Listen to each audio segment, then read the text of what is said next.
This is Wood Fired Herping, and I'm Zeev. Each show, I'm going to be bringing you stories from the field, talking to people who are probably way cooler than me, and having a great time doing it. We'll chat about conservation, herping, places you should visit or avoid, photography, and getting skunked as a lifestyle. There'll be herps, food, gear, and more. Welcome to the show.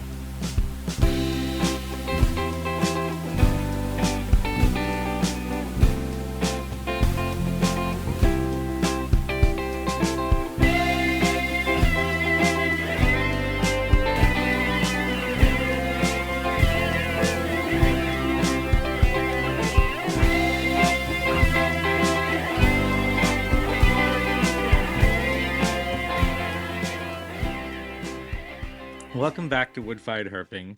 Today I'm joined by Kyle Elmore, the mind behind PopMilk Herping. If you spent any time on Herp social media, you've seen his photos, his tin stacks, and his unmistakable style. We're talking Texas herping, food, field ethics, and the art of doing this right. You're one of those names that I think over time has become pretty synonymous with Texas herping, which is, I think, pretty cool. How did that start for you? When did you get into herping, and how'd you get into it? So the reality is like a lot of people who do this, started as a kid. We had a big drainage ditch in our neighborhood, and I was often encouraged to go play outside. So I would go out Yeah. there and, just catch water snakes, turtles, and frogs. And one buttermilk racer that happened to have got caught in like a concrete part of that ditch. hmm And I had field guides, because I'd go on trips to state parks with my Yeah. grandparents. That was the books that were Right. there and that I was interested in. So, I would see like the pictures of different animals, and obviously, want to see them. And as a kid, you really have no concept, or at least I didn't, of exactly where these animals were, right? Right. Like here's Texas snakes, and here I'm in Texas, right? They're Right. they're here, yeah. Yeah.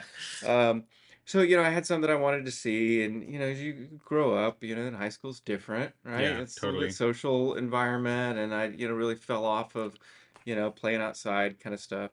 And it wasn't until I was, I think, in my early 20s, I had done a trip with my dad. We were in Fredericksburg, and I had come across a coach whip snake, and it was like Nice. the first one that I'd ever seen, and that really had reignited my passion. And I was also kind of like getting back into an interest in the outdoors, and like I told you Yeah.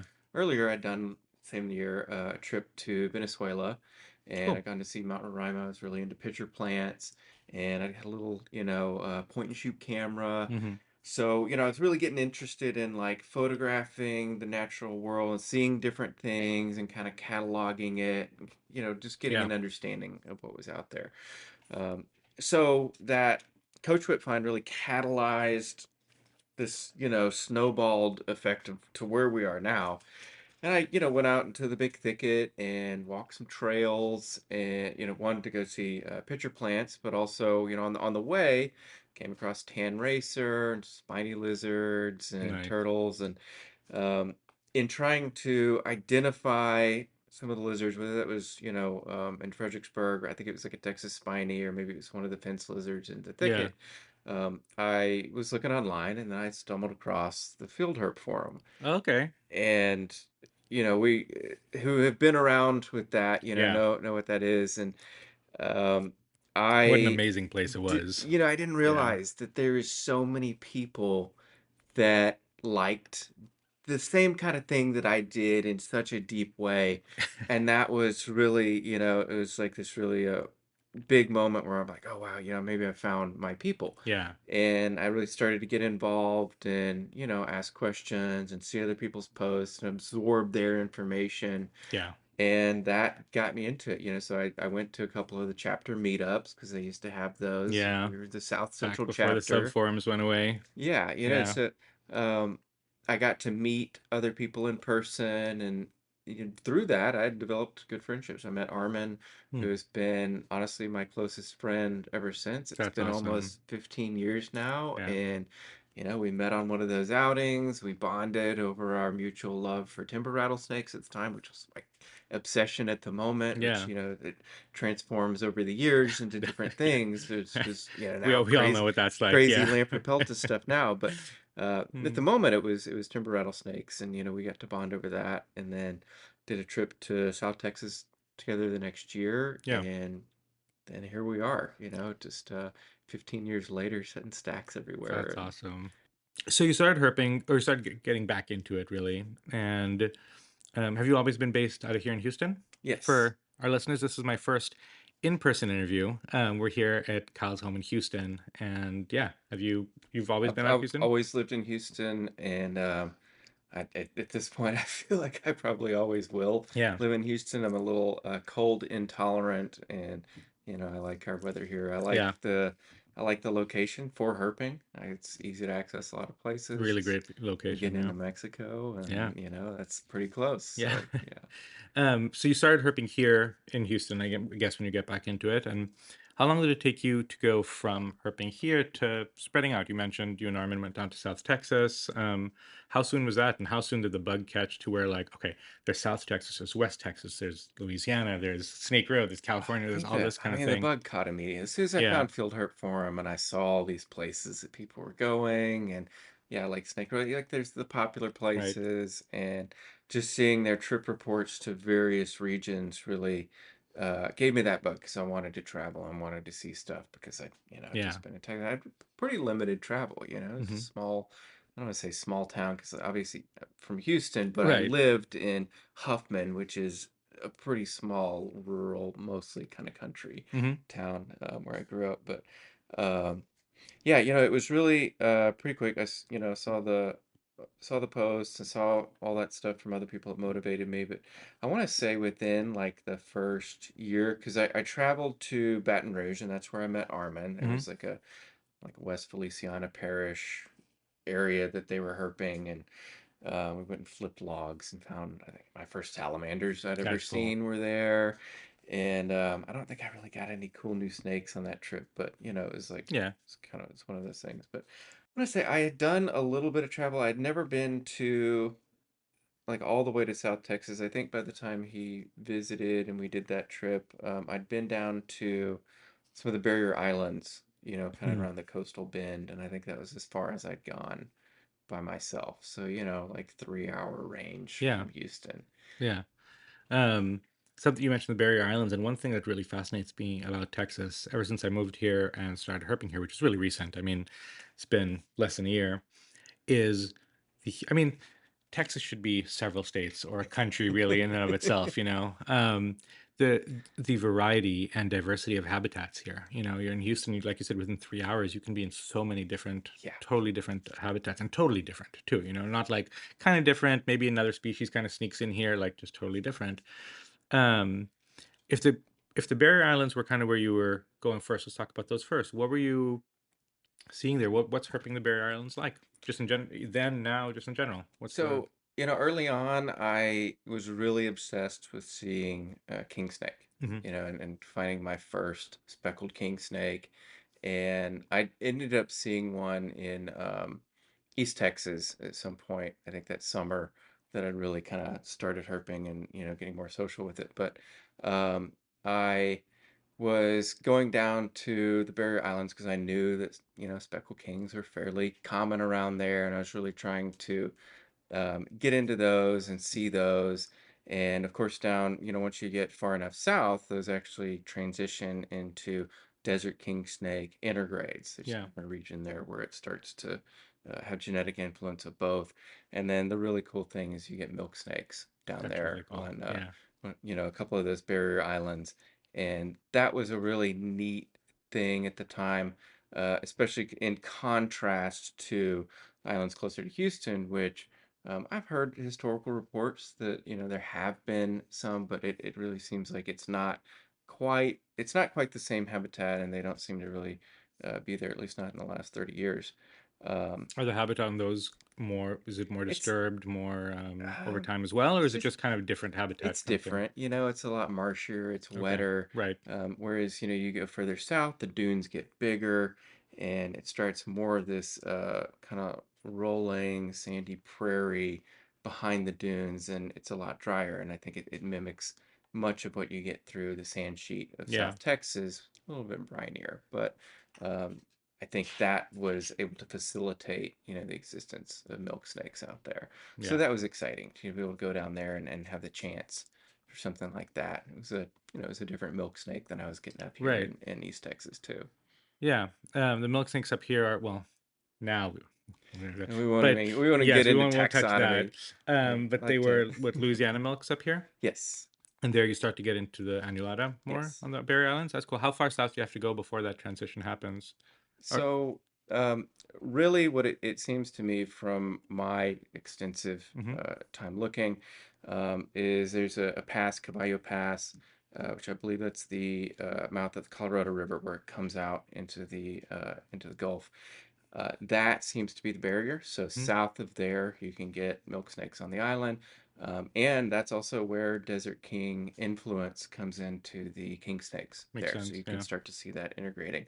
North of that, they appear to be totally absent, and the king snakes Just also. absent altogether, the milks. Yes, So yeah. they don't really have a contact zone as far as you've seen. No, no, there does not seem to be a contact. And then on the mainland as well, like Yeah, you got like south of Houston, 200 miles or so before you to get get into. Yeah. into a milk snake zone. You mentioned going down to South Texas and getting hooked, Yeah, and I know over time that's really been something that's that like you've my kind of favorite place around. Yeah. become your second home almost. Once you went to South Texas first, how soon was it before you explored other areas? West Texas, North Texas, So it's been so long now that, the right? Doesn't have to be timeline on these exact, right? things gets muddied. I feel like I think that was really the first, kind of area that I'd really ventured to. It was, big different kind of place than around Houston. And I want to say it was probably the same year, I think in May that year. Tim Morphle, I know you just, and I met Marissa Oh, actually. cool. I think that's the one time we've hung out. Really? Got stuck in a car with her and Chris McDonald in West Texas that year. So I think it was May that year. Got invited by Tim Morphle out on a trip out there. Yeah, It's a terribly dry year. It was a terribly tough time. And yeah, I did West Texas that year. And then really from there, I'd spread out and went all over the state trying to find different things yeah, and not necessarily. I definitely want to see every species in Texas, but I'm not what you call a life lister. sure. Uh, but I was trying to see different things and Hmm. experience different snakes and different Yeah, habitats. and through all of that, South Texas is where you come back to, right? Yes, because Yeah. it's So just such a repeatable, fun yeah, well, experience. let's talk about South Texas then. Yeah. Let's take it from the beginning. What made you fall in love with it in the first place? Man, that's it's Was I there a think moment when you were down there the first time that you went, "This is cool. I want to come back here. This is my place." I think one of the things about it is it feels so wild. Yes. There's just something about like the number of animals, and it's not just snakes, it's the birds, it's just like the general amount of wildlife Yeah. and the feel for the area seems to be one of abundance. And it's hard to find places that are like that. And I think that's one of the big hooks to it is just that general feeling when you're down there and feeling like there's just a lot of living things around. It wasn't until I want to say maybe I think it was 2013 or 14 when I'd gone down there, and I think it was just because I was kind of bored. It was later in the fall, and there was some rain that came through, and there's kind of a cold front that was going to be coming through. I didn't have anything to do because here in the Yeah. fall is not great. So I'd gone down there and I had gone to the islands. I'd flipped a milk snake, and then I went down into the valley and flipped a milk snake there. And it was my Oh, first cool. like mainland like Yeah. full annulata, and it was huge. It was like a big, maybe 3 foot animal. It was thick, and it was such a different Lampropeltis than I'd Yeah. ever encountered before. I was like, holy shit, this is cool. This is an awesome snake. Yeah. And then that night, I guess just like, and I haven't really had nights like this since. Um, we went road cruising and we got something like 60 snakes. I had never experienced anything like that before. And it was really combination of conditions. The cold front was coming in, and it was mostly atrox and rat snakes and, some young bull snakes and stuff like Yeah. that. So it wasn't But it's just like, numbers. I yeah, I mean, mean, you weren't getting like just like banger quality, right. but you were getting lots of cool stuff. So it was really that experience that I was like, wow, I gotta keep coming back for this. I mean, that was a Yeah. dopamine hit Right. and a half, I bet. so we got lots of cool stuff. I think they ended up getting like two cat eyes in the night. There's a couple of Like doing coral road cruising? snakes. One was shining and then one was a DOR. Okay. And yeah, so it's just like, it's just such a Crazy. magical Yeah. night that I That's was like, crazy.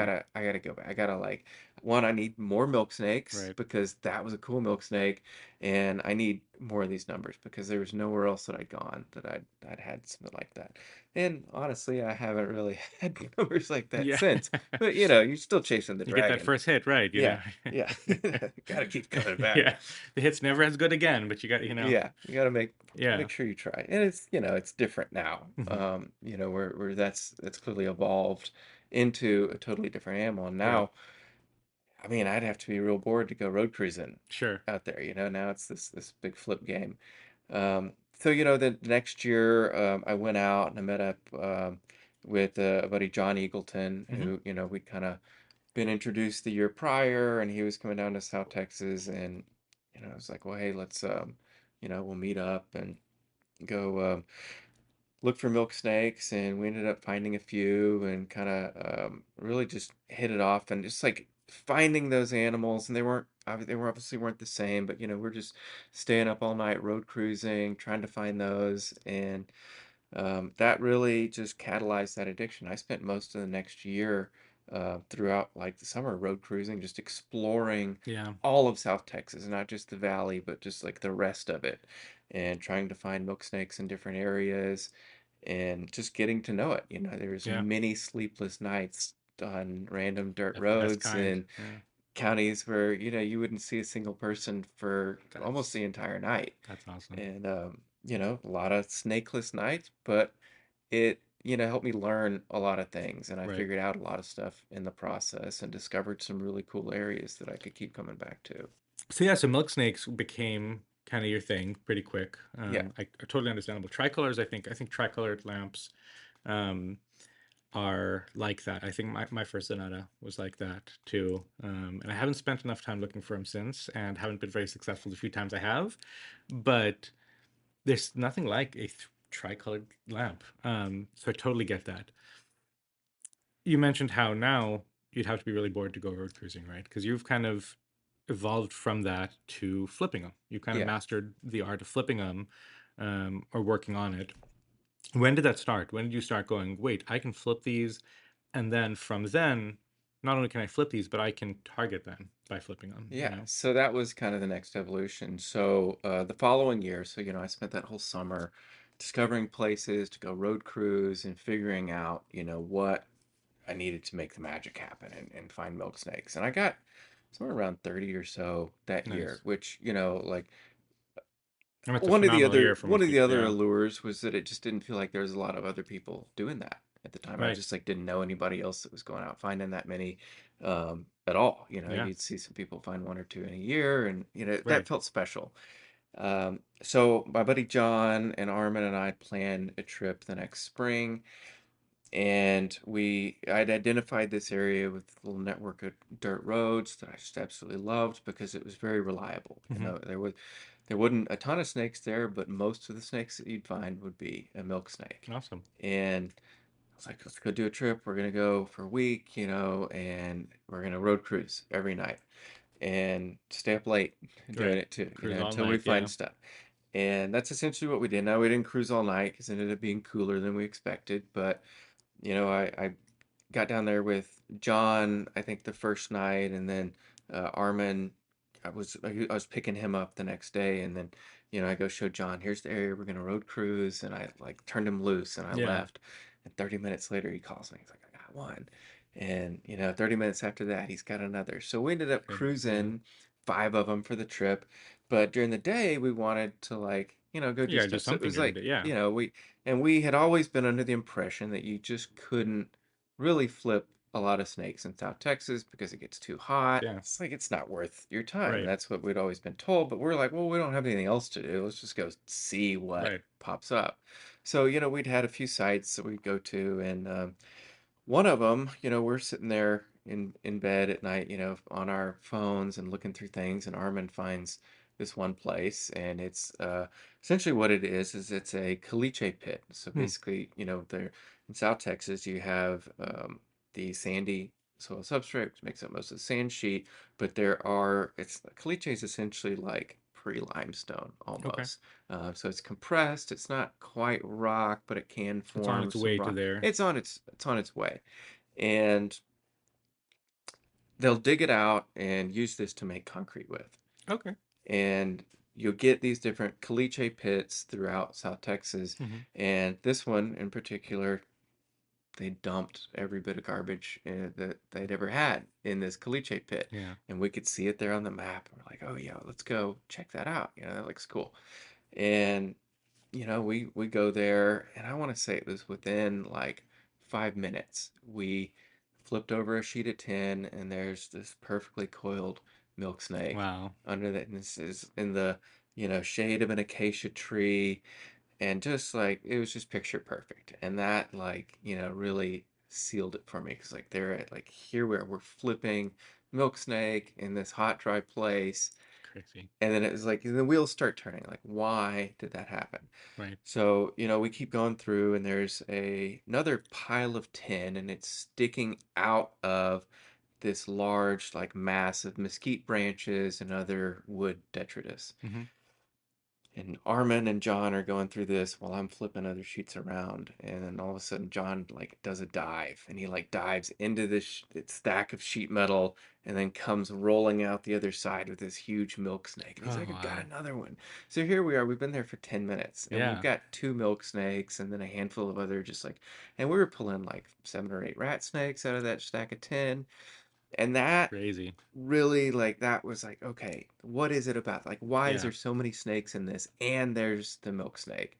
And that really was kind of the start of the stack. We had met up with we're in contact with Clint, and Clint, somebody that kind of knew was down there, and um, he had posted he'd found a milk snake as well, and we're like, oh, okay, well, this tells a little bit more about that.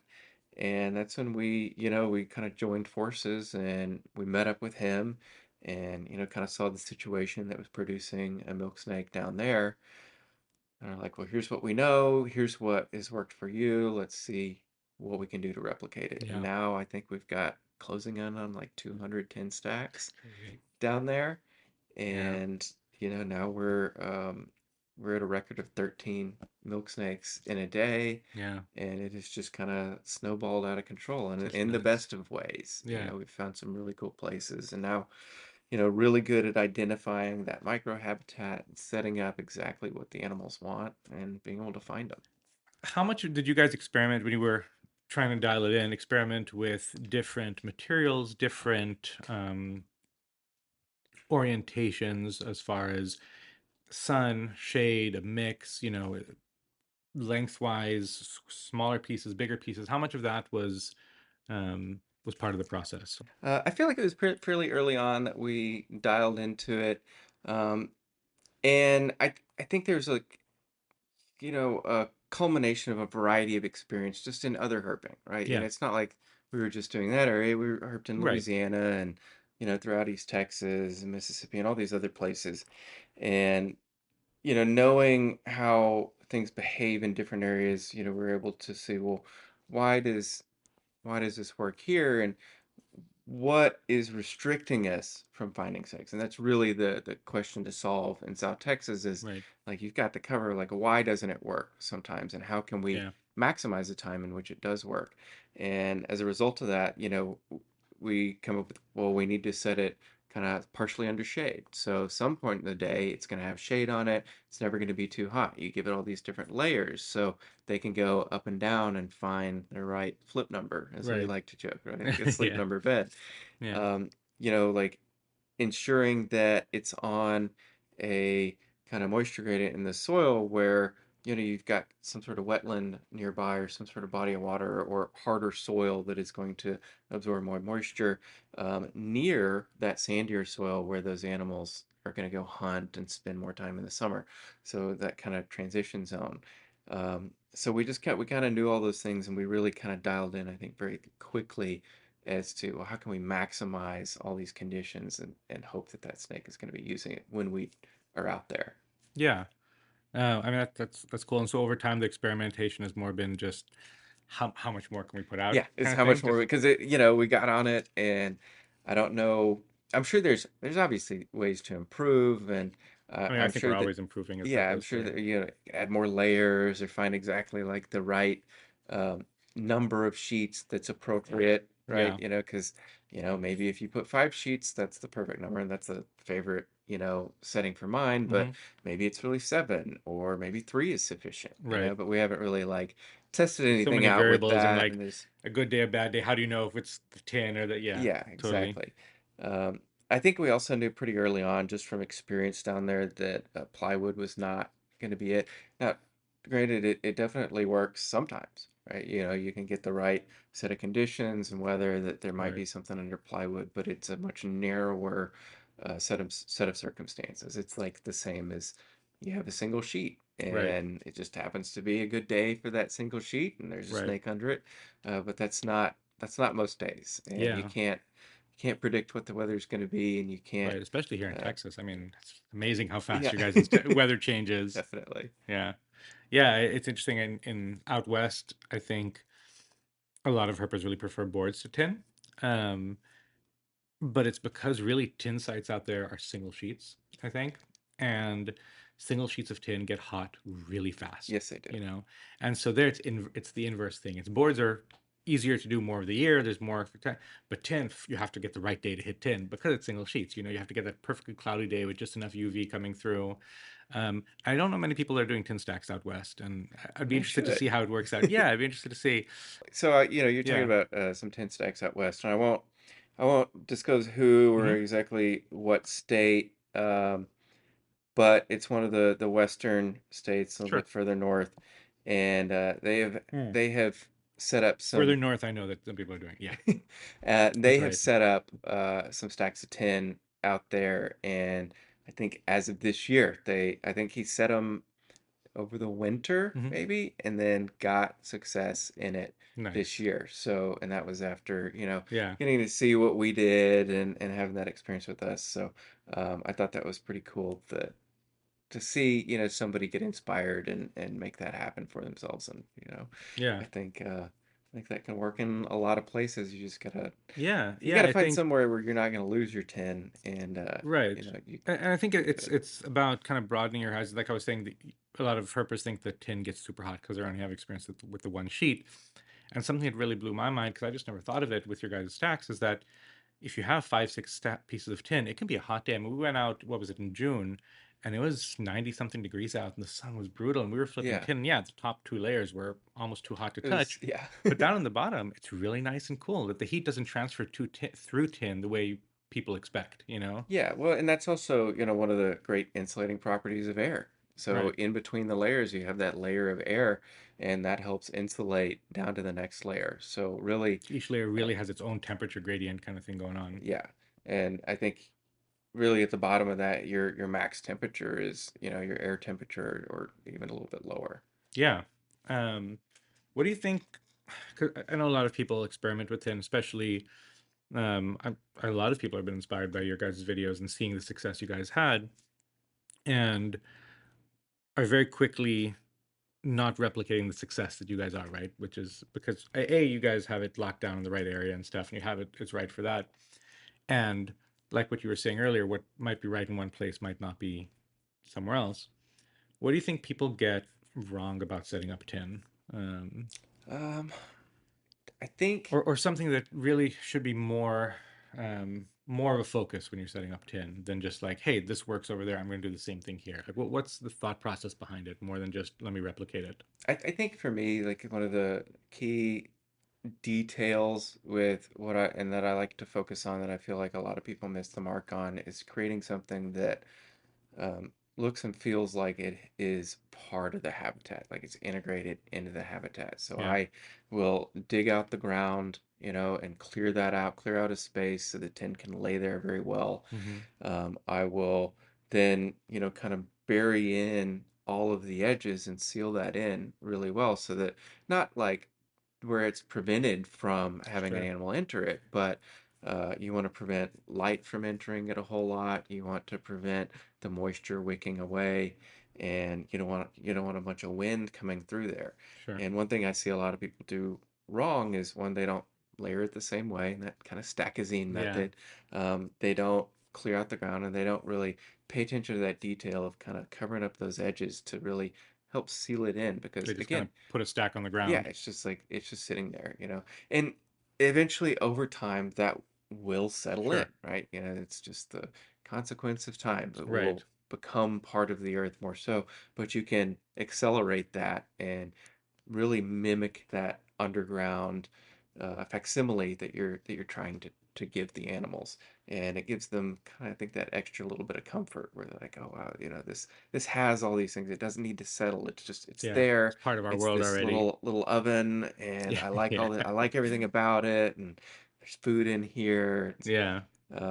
So I think that's where things miss the mark. But I do see a lot of people go out and have actually pretty quick success with their stuff, and I have to plug Mark, Alabama Herping, Hmm. with this because he has gone out and he has set lots and lots and lots and lots of stacks of tin, Awesome. impressively so, and far in excess of what I have done myself. And he, I think, has had a lot of quick success and a lot of good success with that. So That's awesome. there's definitely people out there who do it well and do it right Yeah. and Yeah. and get that more immediate reward. Yeah. I mean, immediacy is it's what keeps us going back, Of right? course. What you just talked about was kind of covering up the edges of the tin stacks, and for the reasons you mentioned, but also it really helps to hide the tin stacks. Yeah. And we went out, I think it was in June, and It was either early June or End of May, beginning yeah, of June, like right it was there. hot. End of spring, beginning of summer. Yeah, it was hot. And we were following you around through the first spot that we went to your different stacks throughout. And the way that these, like, I mean, it doesn't matter that I know where it was now because I could never find those stacks again. Yeah. I'd go back, and if I go looking for them, like, good luck. Yeah. There's an opening here and it's kind of hidden, and until you're right on top of it, you don't see it. How, A, how conscious are you of it? And B, how important is it to you to make sure that your tin sites are, I don't want to say protected or hidden, but, well, sure, let's go protected and hidden, you Yeah. know? Um, well, you have a couple of risks when you set up your tent, right? Yeah, And it's a precious resource. right. It's not super easy to just get a hold of free or cheap tin. Sure. So you want to make sure that when you set it out, you're not going to lose it to somebody. So I do put a lot of emphasis on trying to obscure it. You want the top to be exposed in order to get the UV, get the sunlight, but you don't want it to be too exposed to attract somebody who's like, oh wow, that's 50 cents down at the metal Sure. salvage, right? Because there's people that will pick up anything like that. Absolutely. They're Yeah. scrappy and they're just gonna go and take whatever they can. So um, you can't control who's gonna potentially stumble across it, but you can control whether or not their eyes are drawn to it. So Sure. a lot of times when you've got old sheets of tin, it's going to have a rusty top to it because it's been sitting out and Right. being weathered. So I try to emphasize putting that on top if I can so that that's exposed so it blends in a little bit more, cover up those edges. I'll throw some, branches on Sure. top, Yeah. not so much that it, totally obscures it, but enough that it's, if somebody's walking through the It woods, doesn't they're pop. not gonna like just see it. If you're on top of it, well, there's nothing you Yeah. can do about that. And I think that helps protect it. And another reason, of course, is I've tried to be conscientious of how satellite images Sure. might pick up a stack of tin, and the more you can do to obscure that and prevent it from being seen by satellite, then that helps. You have to worry about getting sloppy seconds from some herper who's just been there, who's come from New Jersey or whatever, and Right. decided to, I'm gonna go flip this Yeah. Help guy's tin himself to your tin stacks. Yeah, sites. I Yeah. found one of Kyle's sites. Let's see. Right. No, I Yeah. think that's it comes brings us to an important point, which is not overusing sites, right? Yeah. You want to make sure you're not hitting sites, especially with boards and stuff. And I'm curious how much it is with tin, where boards, first of all, at a certain point in the year, like maybe conditions are marginal early on. I'm not going to go hit them. The first couple of years I had them, I God, the Yeah. day's kind of okay. It's it's March 1st and it's just warm enough. Let me go hit them, and I maybe find one or two snakes. And then over the years, you wait and you learn to wait till the end of March or April, and you just be patient. You go out and you have 30 snakes instead of two snakes. Yeah. How important is it with tin specifically to really kind of control yourself and not hit it too often, whether it's yourself or just in general, like you said, other people, not having a bunch of people coming through and disturbing your tin sites? I think that's really more a environmental question, and like what environment are you in, and what is the actual impact of you flipping over that sheet of Yeah, tin or board? And if you come from a place like California where it doesn't rain a whole lot, and right. you really have a moisture seal that you need to keep there, once you crack that for the year, then maybe that board's not quite the same. And I Yeah. don't have the experience out there to really No, yeah, it's dead understand that on. intimately, but that's my impression is that, once you've flipped that board, then and if it doesn't rain again or you don't Becomes get a good dust bowl moisture, under there. Yeah, it's not gonna be good for the right. animals. Here in East Texas, though, it's It's wet. it's kind of Yeah, wet, yeah, man, and it's humid, and you're not really that concerned about like a moisture seal. So I don't want to say that like you can't hit it too often because I'm sure you definitely can. right. And that's more of like, you've spooked the animals Well, that was going to be and what I and was you've going to ask. handled Yeah, them and maybe they don't want to be there because you've been there twice this week and you've picked up the same dude who's just trying to digest his meal. right. And he's like, maybe I don't want to hang out here Yeah, anymore. And certain snakes are more susceptible to that than others. I think crotalids are really a lot smarter than king snakes in some yeah, ways, and they're gonna be like, all right, I'm gonna peace out. yeah, And the king snake just maybe like, okay, I'm gonna yeah. see this guy again. That's fine. So I think, in our area, it's not, you can't really do that a whole lot, at least not in East Texas. I think that there's a lot more tolerance to disturbance because of that.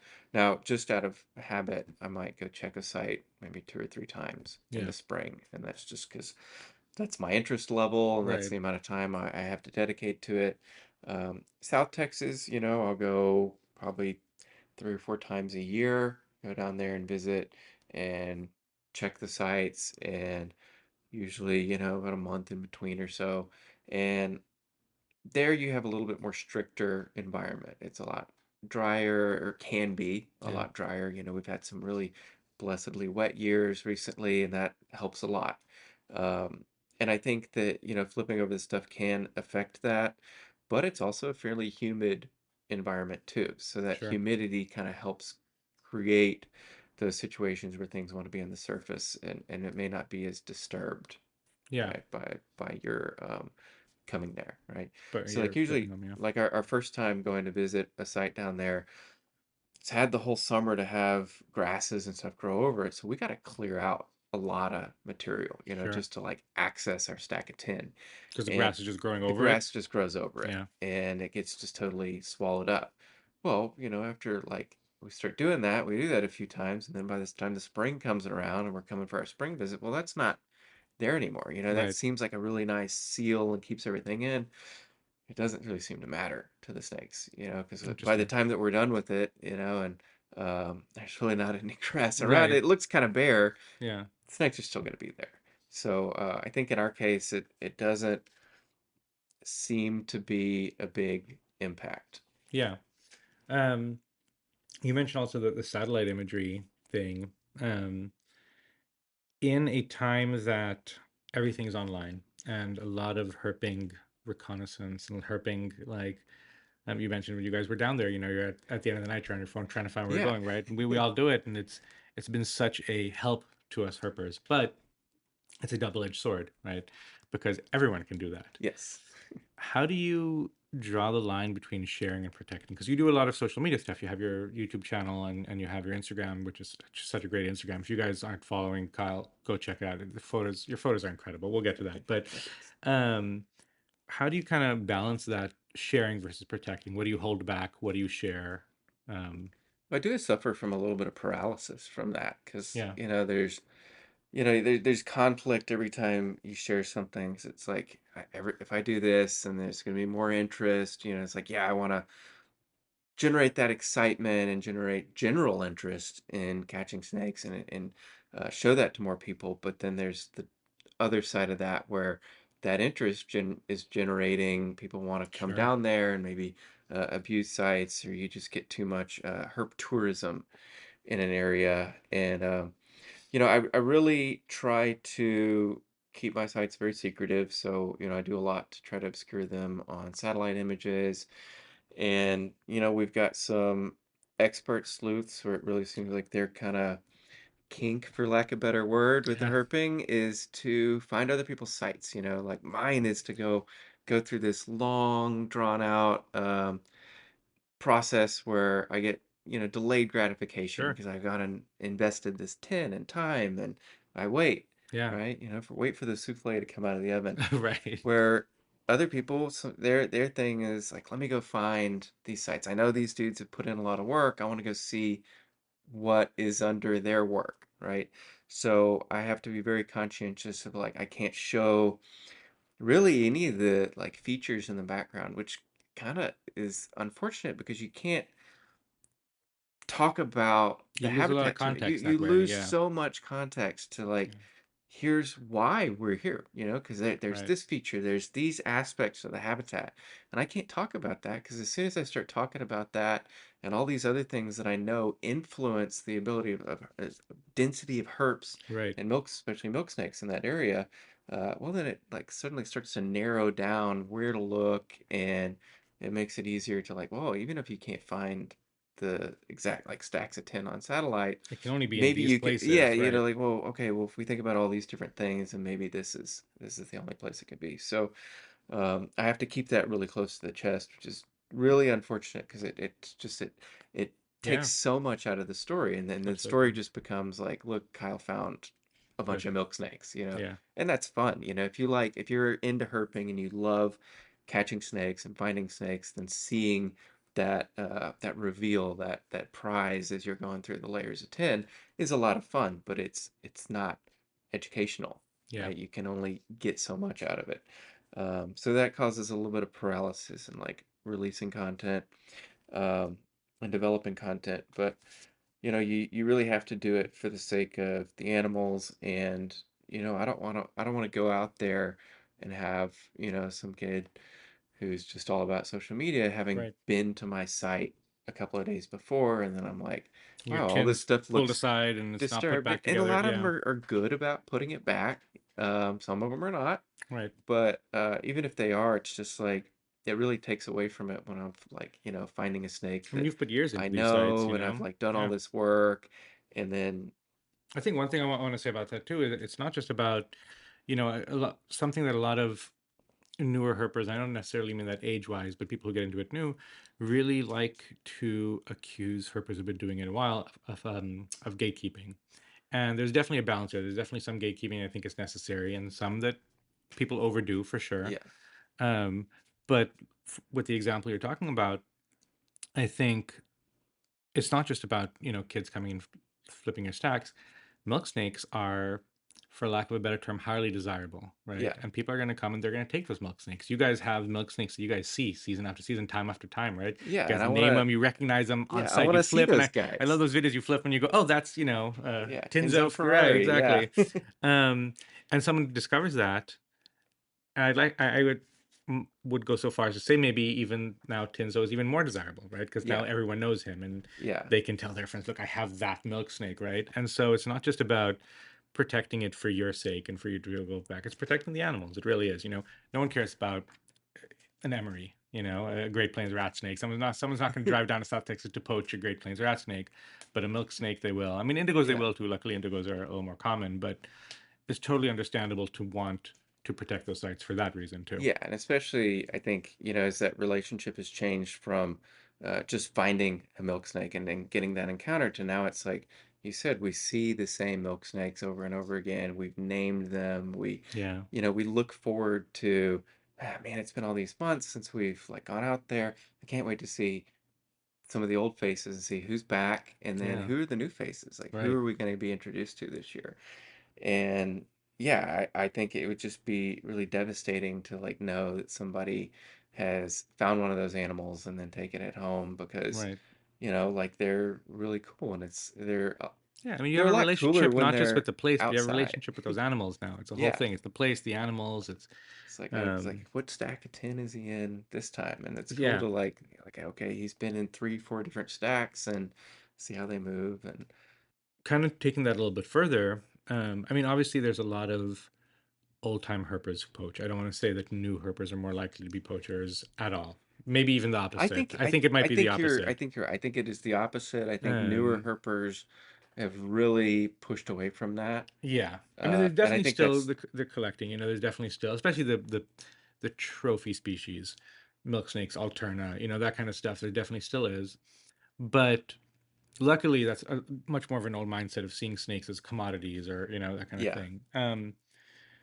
But still, with that being said, what do you wish that newer herpers who come into it from social media, who see a real, maybe your videos or maybe some of the other more sensationalistic stuff, and go, "Oh, herping's cool, man. This seems easy. You go out and find a bunch of snakes, and they go out and they replicate. And they haven't put in the years of blood, sweat, and tears that others have. What's something which was more accessible to them at the same time? Like they're picking up how cool herping is. What's something that should be coming in as well as a message that they're learning as they're coming into it right from the beginning? I think. I think one thing that I really appreciate myself and I think is good for newer herpers is that putting in that effort and getting that delayed gratification. And getting And skunked. this is, one of not necessarily getting skunked, but more like um, going through that whole process of like setting up sites, right? Hmm. Going acquiring materials, finding a place to put it, setting it up the right way, and doing all these things where you've taken essentially a whole year to Yeah, get something. Like, yeah, you can go and you can kind of have chance encounters with the animals and go flip them under just random garbage or whatever. But it's like when you go and you put in that effort, it really changes that relationship with how you view herping sure. and how you view the animals as well. And it becomes less of an instant, just like I went here and found this. It's like I put in this effort, and then this thing came to me because I put in that effort. And that's where, if we go back to gatekeeping, I'm very like, pretty much anybody that contacts me and says like, hey, this is where I live. This is what I'm trying to find. Yeah, How would you go about setting up cover for it? And I'll sit there and I'll work with you and figure yeah, out how we can do that because I think that that's a valuable pathway to enjoy herps for yeah. yourself. And you develop such a deeper appreciation for it. Now, if somebody's like, hey, I'm coming, to South Texas and I want to find stuff, Send me like, some pins. Yeah, yeah, that's it's like, yeah, sorry, like I right. would go maybe, Good luck. road cruise Yeah, over in this county or, something like that. And maybe, like general advice, I want people to sure. have a good time, but like you're not you're not coming to my Yeah, I mean, I sites. think what I always say is that I think it's important to gatekeep locations and not much else. Yeah. Methods, teaching people how to herp is super important. And I think it's so much more valuable to learn how to find an animal than where to find an animal. Yeah. Once you learn, like, I can give somebody a great flip site out in California. They can go flip 30 kinks, or maybe not 30, but 10, 15 king snakes in a day. But then tell them to replicate that somewhere else. And there's no way, because they have no idea why that site's that way.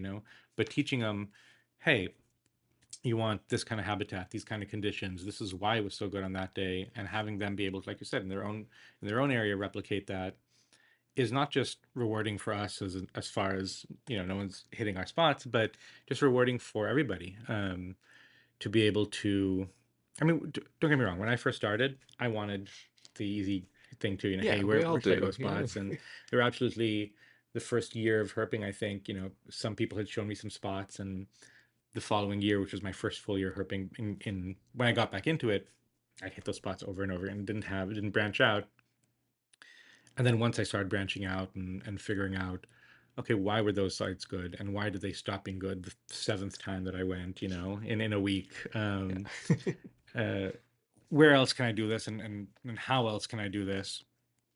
Really just broaden the horizon, and suddenly you're finding stuff that you didn't think you could find, and um, so I love that. I love that that mindset of being open about teaching how to herp and why, and you know, where in the sense of like where you live, where is it good around there, as opposed to, well, these are my spots, go check them out and figure it, see what you think. I think that's great. Switching topics, but staying with Houston, Oh, fantastic. Yeah, the food we got to get podcast. into That's, food. Yes. that's what I'm here for, Yeah. really. Yeah, we're All of that we're was just an we're gonna appetizer. leave. Yeah. We're gonna leave Yeah. here in 10 minutes and Awesome. go. Yeah. Um, yeah. So you've grown up in Houston your Yeah. life, and I haven't. I came to Houston for the first time this year, and I was blown away. I mean, it's such a cool city, and it's a city I've always wanted to come to. Um, and I was lucky enough to have a friend out here invite me out to come stay with, and kind of just expose me to the city. And the food scene here is crazy. It's Oh yeah. so cool. Yeah. I mean, I come from LA, so it takes a lot for me to admit that another city has a cool food scene, because LA has one of the most diverse, wide, just awesome food scenes. But what's it like loving food as much as you do and living in Houston? It's sending me to the poorhouse, Yeah. actually. It makes, especially where I live, it makes it hard to Yeah. like not just go out and eat Yeah. and get good food, because there's so much of it, and there's so much unexplored too. There's a lot of great restaurants around here that I just haven't been to yet, because I find good ones and I keep wanting to go back, because I'm Right. like, I got to get more Almost of like that. a productive tin stack. You keep Yeah, going back to it. yeah, Yeah. Yeah. exactly. Like go back to Old Reliable. But I do try to explore new places, and try to see what the city has to offer. But we have so many good things, and there's really honestly not, as far as I know, not a cuisine that we Right. don't have a really good example of. So um, I don't know. I'll let you Yeah. kind of guide us there, No, but we could yeah. talk about a lot of What different places. Yeah. I mean, what would you say are some things that, in your opinion, and I'll ask 10 people, and probably 10 people have 10 different opinions, but are very quintessentially Houston as far as food goes, you know? I mean, I'll start us off with Viet Cajun, of course. That's like one of the things where you don't really find that anywhere else. That's something Yeah. that's so unique to here, you know? But what are some dishes, some cuisines, some food cultures? Just what are some things that you feel are very, very Houston? So we got two places, and they're actually pretty close to us. And Okay. if you Foreshadowing. get if Yeah. you get hungry, we can definitely Yes. go there. Well, we're doing it. I like both of them a lot. One of them is called Yo-Yo's Hot Dogs, Okay. and they do a hot dog one way. I wish I don't know everything they put on it, Sure. but it's like, it's an all beef hot dog. I think there's cream cheese on the bun. There's Did you say I kn- cream cheese? yeah. Okay, I'll Um, let you keep so going. and there's caramelized onions, there's crispy onions, and they've got like a spicy mayo, Uh-huh. and it's fantastic. I'm intrigued. I'm Yeah, completely it's just intrigued. like, Yeah. and they do it one way. Like you don't get This is what they choices. have. Yeah, Yeah. that's it. You get a yo-yo I hot love dog, places like that. and they've got a place over here off Washington, and they've got one in the Post, which we talked Hmm. about earlier, and there's I think they've just recently opened up a place in Austin as well, and it's a very Houston place, Yeah. and it's cool. It's literally just like this. You walk in, you've got like a 2x4 Hmm. place to stand as you order this, and you get your hot dog and you go eat Take it outside to or go. whatever, Yeah. take it home. So that's good. I really like, and this is just down the street from it is Burger Bodega, and I love it because it's got so many Houston references just kind of built into the decor, Hmm. and it's a super busy place. Oftentimes there's just like lots of people coming in and out of there. There's usually a line coming out. They do great smash burgers. It's a wonderful place. But I think one of the things I like about it is just like all the Houston Yeah. references. They've got different decor on the walls, like 713 up, and just Hmm. like Yeah. Yeah. you're in Houston. It's Houston stuff. So Celebrating the city. yeah. That's so cool. Um, yeah. I mean, you mentioned that there's most cuisines, if not every cuisine, represented Yeah. here. What are some of your favorites? Love Indian food, big fan of that. If you go around Hillcroft, there is no end to Indian restaurants Yeah. there, and honestly, it'd be hard to pick a bad one. If I had to recommend one, I'd say Himalayan Taj. Not Himalayan Taj, this one in Clear Lake. It's Himalayas Restaurant, and I was gonna talk about Himalaya. Yeah. yeah, so fantastic. I think Anthony Bourdain has been Yeah, I was there. lucky enough to go there in January, and it just totally exceeded my expectations. I'm really critical when it comes to Indian food. Obviously, Yeah, I grew up in India, and it's hard to find good Indian food. So much of it is westernized, and what isn't is very specific to one region of India. It's very northwestern India. Yeah, And Himalaya was, I mean, it's it was just awesome. great. It's so Yeah, cool. And the vibe is so cool. The owner's walking around, and yeah. He's a it's so bit of a cool. character, Oh, but 100% a character. and like, yeah, But the best places are run by yeah. characters. Yeah. But yeah, I love that place. I don't think there's anything there you can get that wouldn't be great. Yeah. Or like Mahan biryani. I'm Um, staying extra tomorrow just yeah, so I can go eat there before I head back. yeah. Yeah. Okay, Yeah. some vindaloo. It's just Yeah. a spicy ride home. Yeah. Yeah. Yeah. So Indian food is one of them. Yeah, Indian food is great. I really like Thai food, and that's what we got to eat Yeah. last That time was we were so here. good. It was very good. Budget Thai food, that's mint Thai. But we have a lot of great stuff around here. There's so many different places that you can go to. If you want like a higher end, recommend Kendi, which, that was our other option for Yeah. that night. But you do pay a little bit more for it, and I wouldn't say it's necessarily better that you're paying for, but you're paying for something a little bit more unique and maybe dressed up as Sure. higher end. Yeah. It's got some interesting drinks and stuff too. Um, Big fan of Szechuan food. I've Mm. tried, the popular one around here is Mala Mm-hmm. Szechuan, and I do like it. I just find that they're a little heavy on the Szechuan peppers, Sure. and it's like Very it lit. feels like you get more of that in your dish than Yeah. other things. At least that was the experience with a couple of dishes that I got there. Cooking Girl is my favorite. Love everything that they have there. It's a fairly small place. We have a couple of different locations. That's good. Um, Ramen. We've got a couple of great ramen places, and that's one of those where I can give you a high-end one, Yeah. which is awesome. And then there's a more budget, but it's like a little hole-in-one. It's called Tamashi, Okay. and they have like four different kind of ramens. They've got some sushi, and that's fantastic. If you want to go That's awesome. spend $12 on a bowl of ramen, it's a great bowl of ramen. You won't be disappointed, and I feel like it's far superior to, places like Jinya or more Yeah. popular or like chain, which Jinya used to be great, to be Yeah. honest, but it has Over time, yeah, gone down because definitely. of its popularity and just expansion. The Tamashi only has a couple of locations. Their original one on Holcomb is definitely worth going to if you can, stand waiting outside to get into that one. Yeah. But if you go early enough, you really don't have a wait. The other one I would argue is Min Show, which is in Bel Air, and it is fantastic ramen. But you pay for it. You're Sure. paying $20 I for a mean, I bowl of think ramen. a lot of people don't realize with ramen is how much they think ramen, they think of instant ramen, and they don't realize just how much work goes into real ramen. There's so much Oh yeah, effort and technique behind it that it's totally worth. For good ramen, it's worth what you pay. yeah. I mean, it's a several day process to get that one bowl of ramen in front of you. Yeah, and they make all their noodles in house. They've got like the That's cool. grind, like the mill. You can watch Yeah, like the yeah. mill grind the flour for the That's noodles. awesome. It's another one where there's a line outside. You get a menu while you're standing in line, and there's really not a lot of spaces inside, but it's definitely worth going and spending 20-25 bucks on a bowl of ramen Yeah, and just getting that it's experience worth because it. it'll be something that like you've just The never one had thing I before. don't cheap out on is food. Yeah, To the point where, like you said, it makes me poor too. yeah, but I won't hesitate. I mean, the most expensive meal I think I've had was close to $1,000. okay.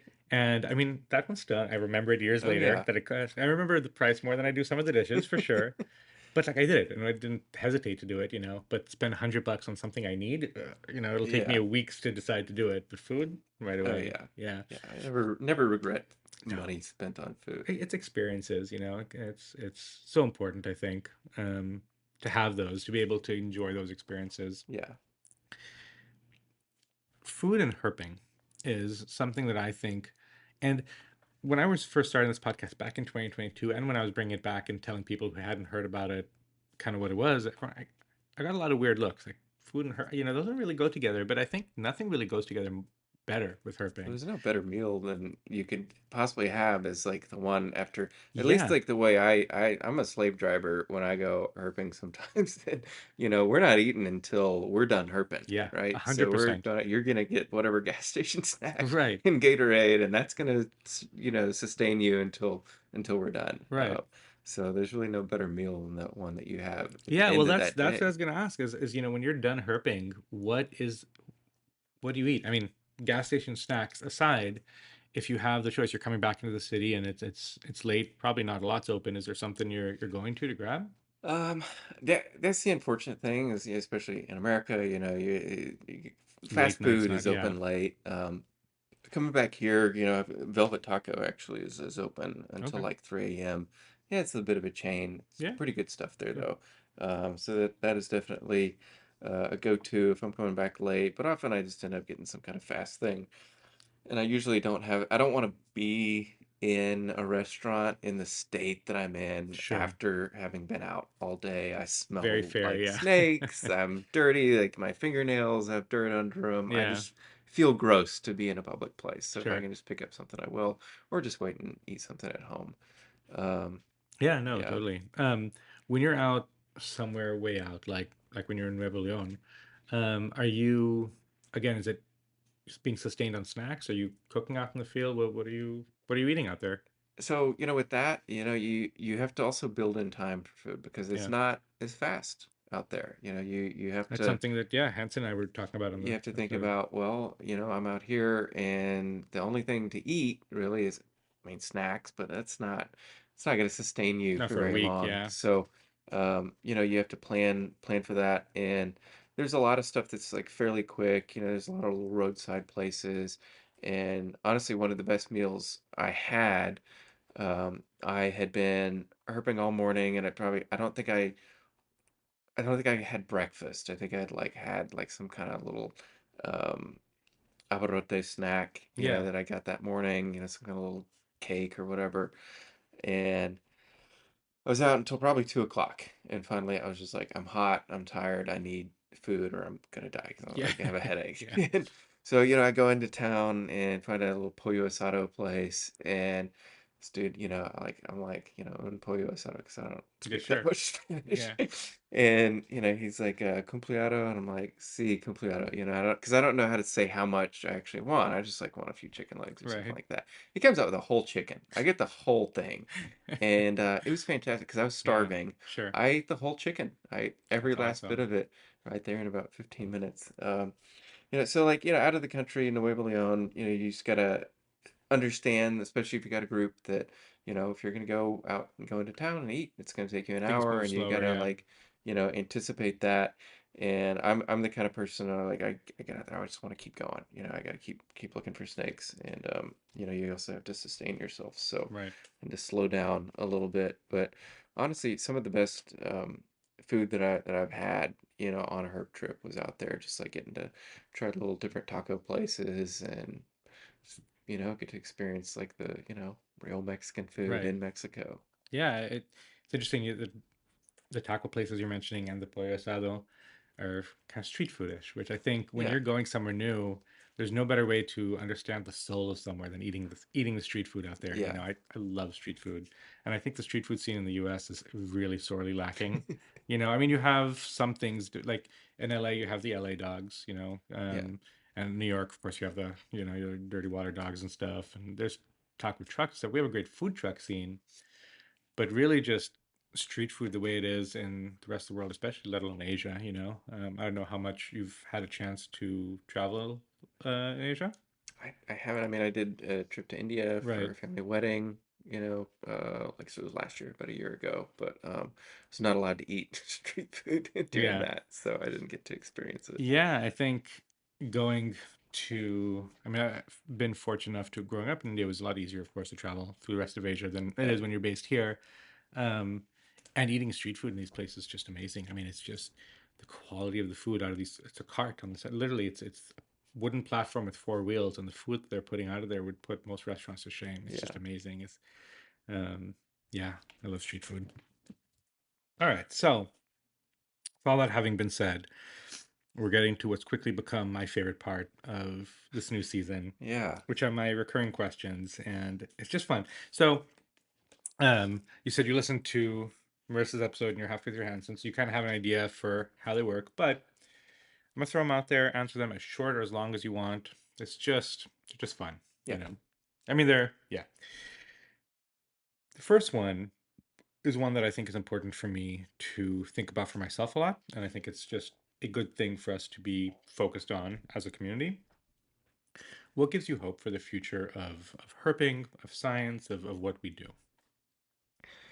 I think one thing that gives me hope is I really appreciate the fact that most of our newer members in the community and the younger people are so much more environmentally conscious and environmentally aware. They are not going out to collect animals. They're not going out with the, in general, intention to cause harm. Sure. Yeah, we deal with people who flip rocks and don't put them Right, but back and it's the stuff like lack of that. But knowledge, not malicious intent. yeah, and I think that will help translate to better choices as they grow up and get to make decisions and be part of a community. And, I think being able to grow up in, especially in such a time where we have really exponentially rapid development and loss of habitat. And one of the things that I really hope to encourage through, getting people to go set up places and discover the animals that live where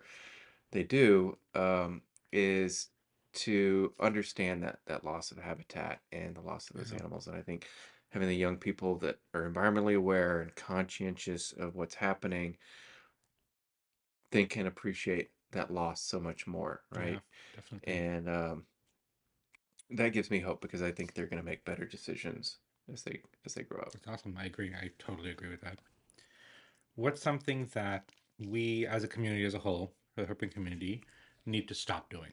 What's something that needs to be gone?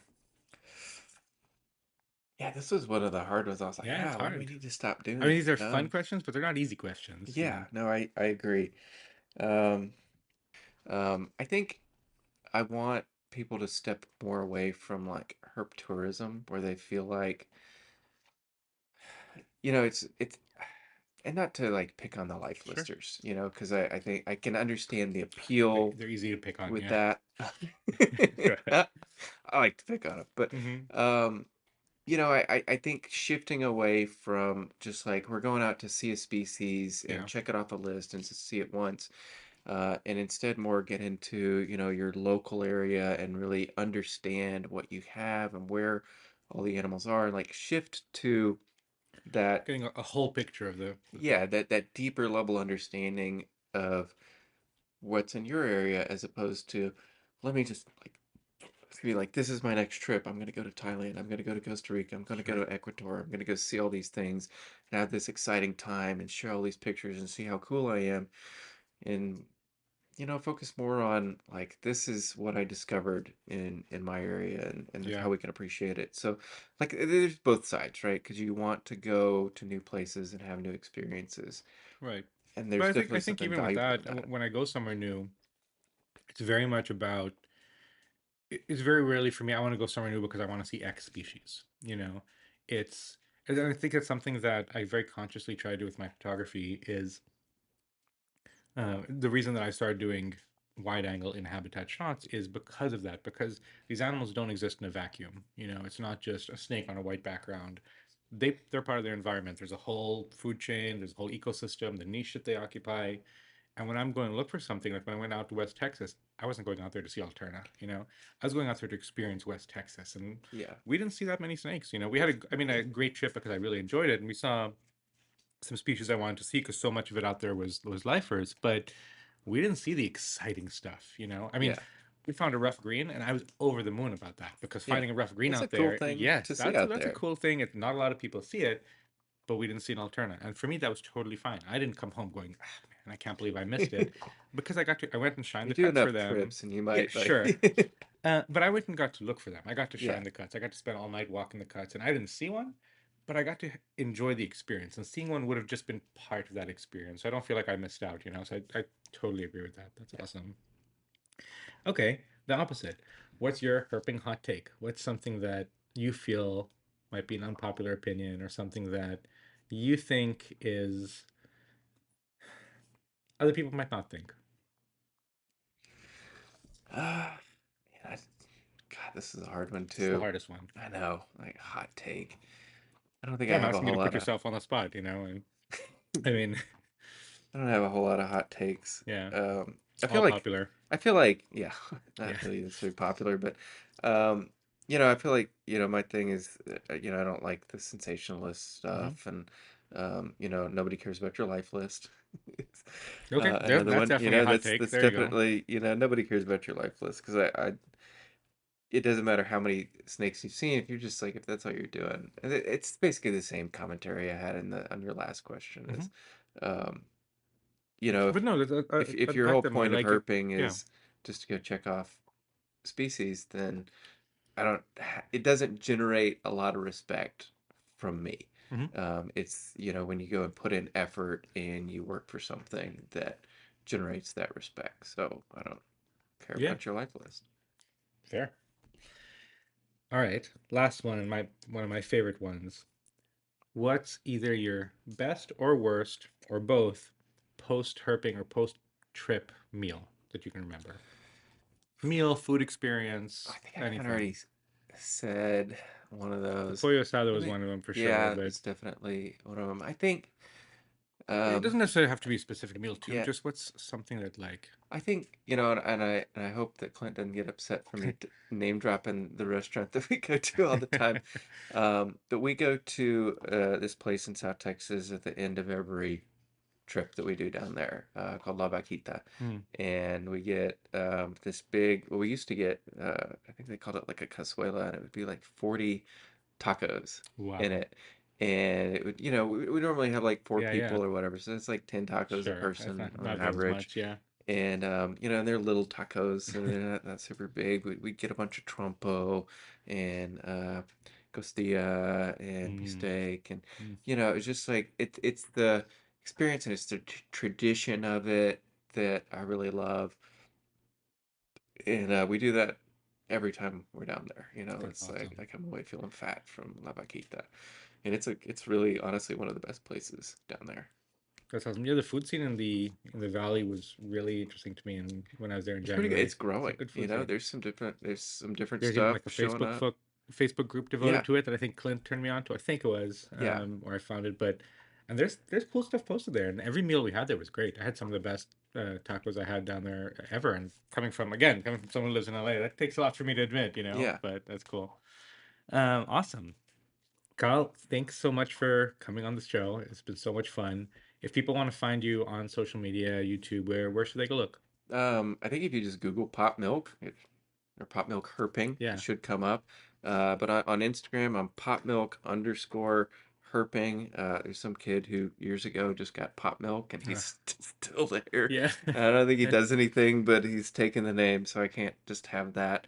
And then on YouTube, it's just Pop Milk. So yeah, Awesome. you can You find have me there. anything coming up as far as the YouTube or anything that you're excited about? You would think so. I have a lot of footage from this year Yeah, that I haven't put out, and then and again, some of that goes back to just like content paralysis sure. of like Yeah. I gotta like do all this work to make sure that it's not revealing a lot, and I gotta delay things. And I think one of the unfortunate things about delaying content is that the momentum is lost. I'm most Totally. excited about a trip right after I've done it, and I think this next year I'm gonna try to create the videos and all of the short form content and stuff right after Hmm. I get back from a So you're still trip, and riding that just like high. have it while I'm still riding the high, because it's so much harder to do months later when Interesting. I actually like feel okay releasing it, Yeah. right? Interesting. Um, Yeah, for me so that's it. For me the I like going back to photos later because I get to relive the trip. I get to it brings when I'm at home and it's been months since I've been out in the desert and I get to go back. I'm like, oh, that's right, that was so yeah, cool, and but I have the totally hardest get that. time rewatching my content. I I guess video can't. is different than photos too, for Yeah, sure. yeah. The Photos, I'm photos just are. looking at the snake. Yeah, That's yeah, it. exactly. The photos are great because it's just that, like, oh, it was such an awesome animal and all that.